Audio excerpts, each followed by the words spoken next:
I'm the answer to your every cry. So illusion for the way behind. I bring to you good news. Ngiyakubingelela mlaleli nalamuhla egameni lenkosi yethu Jesu Kristu.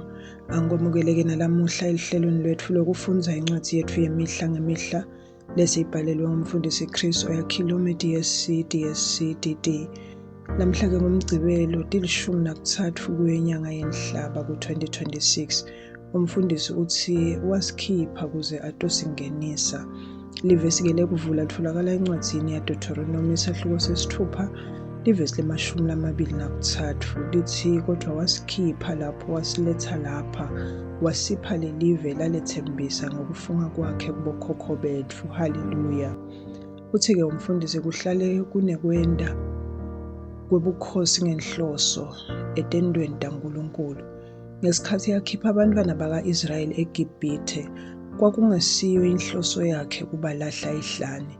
I-Exodus noma kuphuma eGibhithe kwakungasiko kuphela kwenzaba, kwakuyindlela lebayisa esabelweni sabo. Lokubangenisa kwakungiyona njongo lemcoka, sizathu sakhe sekubakhipha kwakukuthi abangenise. Haleluya. Uthi-ke mfundisi lokhu kusithundisa lokhu uNkulunkulu lakuzuzela kona nguKristu Jesu.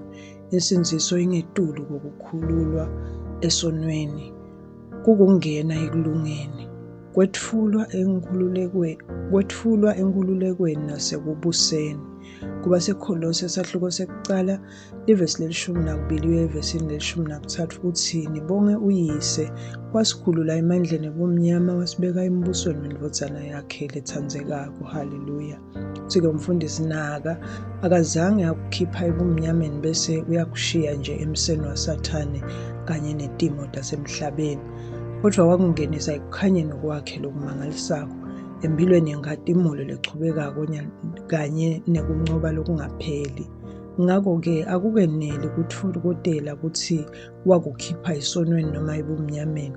Lokukhulu ngula akungenisa khona, la ukhona khona nyalo. Haleluya. Wakukhipha ebuhlungwini, ekuguleni, etifeni kanye nasebuthakathakeni kuze akungenise ekuphileni. Wakukhipha ebuphuyeni kuze akungenise ekunjingeni. Encwadini yemisebenzi yabapostoli isahluko se-26 livesi le-17 kuya evesini le-18 siyatibona letimiso tebukhosi njalo kutsi ngitawukusinzisa esiveni saka-Israyeli nebetive lengikuthuma kubo. Uyawuvula emehlo abo kuze besuke ebumnyameni bagucukele ebukhanyeni, besuke nasemandleni aSathane baye kuNkulunkulu. Ugcizelela lokungeniswa endzaweni lephakeme, endzaweni yebuNkulunkulu. Ukungenise ukuye nyalo. Uphila eveni lemagunya ebukhosi, uthando, inkatimulo kanye nemandla. Ngako-ke busa uphindze wengamele ngekulunga. Ngetulu kwawo onke emandla lakhona emhlabeni akabongwa uNkulunkulu. Haleluya. Asisho kwena kukuvuma mlaleli. Ngiphila ngekulunga, kuphila, kucicima, inhlakanipho kanye nekwengamela. NgikuKristu futhi ngemukele ilifa lami kuye. Ngiyabusa empilweni, ngiconza kahle kungeniswa kwami embusweni wendvodzana yaNkulunkulu lethandzekako. Ngiyakubonga Babelo sezulwini ngemsebenzi waKristu wekuhlenga kanye nemphilo yenkatimulo lowangifaka kuyo. Egameni laJesu. Amen. Kuchubeka nesifundo ke mlaleli, utayifundza incwadi yaDeuteronomy isahluko sesithupha livesi le-23 kuye-Amplified Classic, nencwadi yekuqala yaPetro isahluko sesibili livesi le-4, incwadi yabaseKolose isahluko sekuqala livesi le-12 uyevesini le-13 kuyo i-NIV.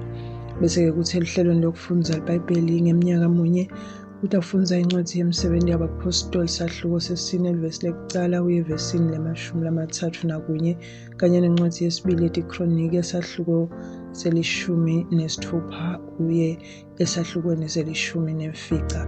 Bese kuthi-ke ehlelweni lokufundza iBhayibheli ngeminyaka lemibili, namhla-ke kufundwa incwadi yesibili yabaseKorinte esahluko sesi-3 ivesi lekucala ivesini le-10, ingoma yetingoma sahluko sesi-5 uye esahlukweni sesi-6.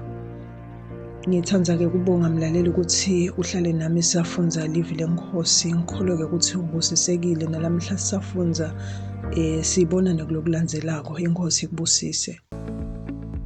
Ngicela ngemlaleli ukuthi uma ngabe bowusengakayemukeli inkosi yethu Jesu, umane usho nanka emagama emva kwami uwasho ngenhliziyo yakho yonke. Haleluya. Thani Nkosi Nkulunkulu, ngiyakholelwa ngayo yonke inhliziyo yami eNkosini Jesu Kristu, indvodzana yaNkulunkulu lophilako. Ngiyakholwa wangifela nekuthi uNkulunkulu wamvusa kulabafile. Ngiyakholwa uyaphila lamuhla. Ngiyavuma ngemlomo wami kuthi Jesu Kristu uyinkosi yempilo yami kusukela lamuhla. Ngaye nangeligama lakhe nginekuphila lokuphakade, ngidelwe kabusha. Ngiyabonga Nkosi ngikusinzisa impilo yami. Nyalo sengingumntwana waNkulunkulu. Haleluya. Siyakubongela ke mlaleli, nyalo sewungumntwana waNkulunkulu. Haleluya. Inkosi ikubusise.